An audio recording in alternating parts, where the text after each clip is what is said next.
شما نمیدانید که فرزندتان در اینترنت با کی گفتگو میکند و چی کار میکند و لنت کجا میرود و کی به او مینویسد، کی کفالت میدهد که در شبکه‌ای که در دست فرزند شما تلفن است تکمچه را زیر نکند که در آنجا ضد دولت جمله نباشد، اگر شما را فریاد میکنند. زیرا در کودکس جنایتی جمهوری تاجیکستان همین سال تغییرات در آورد، از 3 تا 5 سال از آزادی محروم است. لیکن ما با دل پر برای کودکان تلفن دادیم. در برزیلیا تا 16 ساله حقوق گرفتن به دست تلفن ندارد. دیگر از آن مناسبت ویرچوالی بعضا معاشرت روبرو عوض میکنند. حاضر استاد یک چیز خوبی گفتن که بین خوانندگان جنجالایی که رفته استاده است روبرویی آنلاینی. یک وقتا فقط ادنا کلاسیک بود که در شهر دوشنبه تا آخری کشتار یک از مکتب‌های خواننده مکتب شد. سببشون که اساسی سببگار ادنا کلاسیک بود.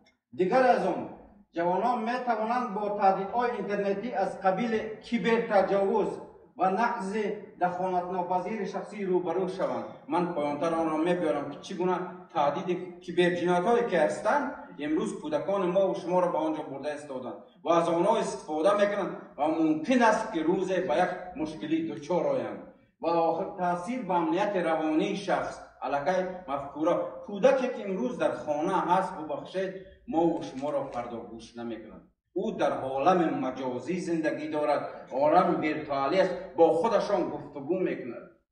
در پیش آینه تلفن ما دست بازی کرده. شما خرسند میشید فرزندم بازی میکند، ولی آن چه بازی است؟ کی ساخته است و از کجا ساخته است؟ بعد جوابشان را مییابید. و من حاضر یک چیز دیگری که آخرین برای شما میگم، 9 ساعتی که فرزندان ما و شما در اینترنت هستند چیکار میکنم؟ من یک به یک برای شما مدل آن را آورد. یکم وقت خود را برای گوش کردن موسیقی، تماشای ویدیو از شوخی دیگر است. 39% وقتشان در اینجا میگذرد. از 9 ساعت نگاه کنید. برای مکاتبه در شبکه فیسبوک، توییتر، زنگای دوستان در اینجا علاقه 26 دقیقه وقتشان گذشت.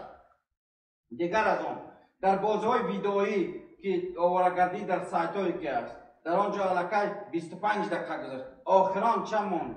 3% برای ایجاد تعلیم میماند که یکم رفرت یا کار کورسی گرفت تمام. دیگر عمرشان همه گذشت که بیخبر از آن از کجا رفت. و همین خاطر میگم همین طریق استفاده برنده از 9 ساعت استفاده نموده وقت خود همگی 15 دقیقه را برای درس صرف کرد و تمام. مشکلی وجود دارد، پرابلم ها زیاد هستند. فردا از این بزرگتر تکنولوژی می شود، آن روز دیگر تکنولوژی می شود. اگر ما امروز فرهنگ درست استفاده آن ندانیم فردا ما در عذاب خواهیم ماند. با دقتان تشکر، رحمت برای شما.